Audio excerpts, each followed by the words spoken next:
Ir tu te chi bai ka buk le chuwa a je cho YouTube channel in lo lom le tak meu chuwa video top thing minen sak turin kan han ngen le chu ni ole hei tukin jing chu a way information haron ral maya khong lung khan te ni helai hi khong lung khan ania khong lung khan ti kha khong lung khan kan ti to ni berina wildlife sanctuary hei han sei kwal le du chu ta hianin Thar hei helai hianin chron che Sual kong hengil ang reng nga amero chu ti hian van duaina ron tok Hlauh maya kep ma lam hi a thon deuh hlok maya an tanga ti chuan po chu angai thu kha ganan riat meu chuan an lo po chuak to a kan thot lai dewani amero chu hei ti hian motor polo ala tra ala uyom khop maya thatakin an siam le anga luang takin an kalpui le zel tura chuan ngai tai la ni hi in Hliam na lutuk kan han ti te thina hial te phei chu thleng lova chu tiang chu an din hmun ania chuwang chuan report han pek tura kha a om chuang lova amero chu kan soi le soi nu lir thei hi tlan chak lo thei lo anga ngai ani to a kong hi zau a heng ang Thar kan ti te sumo kan ti te hi chu pali po hi rualin nun tlan don sela an la thol hel om mange ti tur khopa kong zau nuam ani to wang hianin mitin hi film khurna thinlung kan putanga ya kong ringot a hianin kan lo buayang ti hi ka Hlauh thina kong ringot thini lowa motor condition hi khol ani wangin a Thar ani mo a Hlui ani mo enge mo har satna om thei ania chuwang chuanin hetiang a reng hianin kong koya po tam tak chun speed kan down mang lowa accelerator kan pam kan thla chuang lo fo thina hengang hi a himdam lo big maya kong koi ani to hi chuanin speed down poimo steering ani mo brake ani mo kong frangin har satna ake ate po om thei ani a ketlan thon tiawanga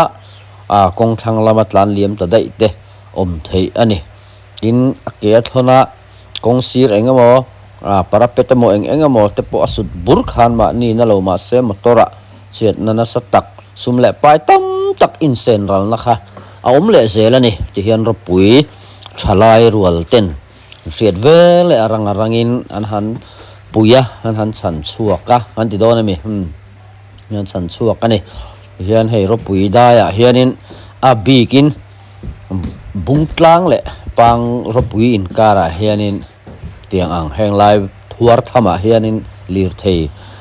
che Sual na an driver te han na si lo kan han tiang chi hi a thleng fo maya chuwang chuanin lir thei khal tu te point chu kan hriat a tha a engwanga kong ngil thatak te kong koi tam takkara helai kong koi ber khera tlan le top thin nge non ni ti te po hi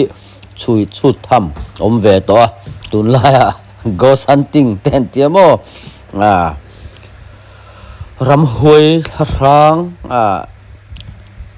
na tho te hi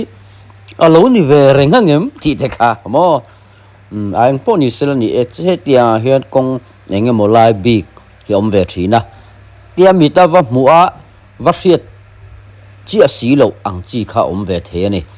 chu helai bung tlang le ro pui in kar kong phei lai chho ve kong phei lai taka hian lir the che Sual tam to ani chu wang chuanin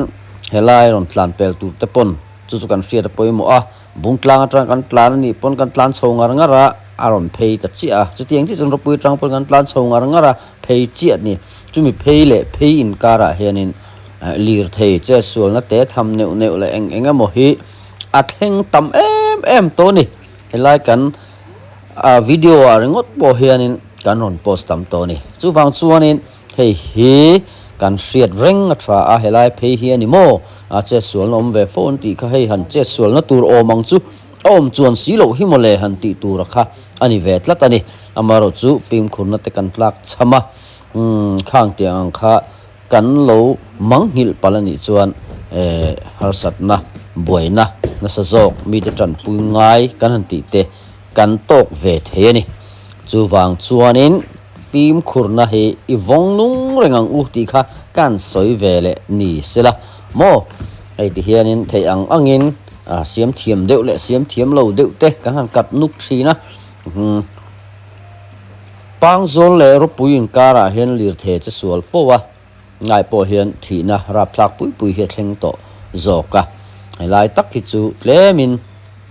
thina an tiang em hi chu ke ni hriat phak china phei chuan ala thleng mi lo ti ve thei nin ka ria a chu wang chuanin engpo ni sela thina kher ani emo thina khera kha nakina chuan ma chuak pola kan tang ti kha Hlauh em maya chu wang chuan motor khal tu te motor nei tu te film khurna ivong nung zelang u tia kha kan soi du ni ole he video than tira hianin thil poimo tak han soi hi chuanin atop thleng kan en du lo thina chu wang chuanin hey the Thar kan ti hi a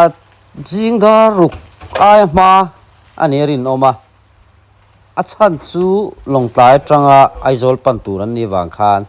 longtlai tulung lei po hla anon tlantlai var ani chu zoka jingda ruk te chule anon tlantlai var ani berto ti chuanin amut husik khanin tiang hian kong sira engtin nge ni he tiang thir kham phei thin ang ho kha engtin nge an soi chia ka shelo tiang kha khang tiang thir kham phei kha asu azul phei nol nge ani kha ni china thalak te video te kan huang deuh khan zul phei nol ani som je chu khang thir kham kan ti te parapet kan an tiang ho te hianin mishing nun na chan tam to em maya chuwang chuanin tin hei road sign sang hi an siam thina ni heng ang road sign kan han ti te tin ei zana po heng light reflector kan han tiang chi te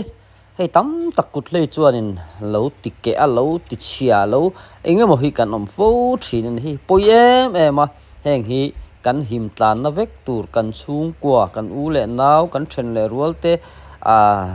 him tlan na tur le ke ma ni nge po kan him tlan na tur thina ni chuwang chuan heng ang kan ta na that tur nia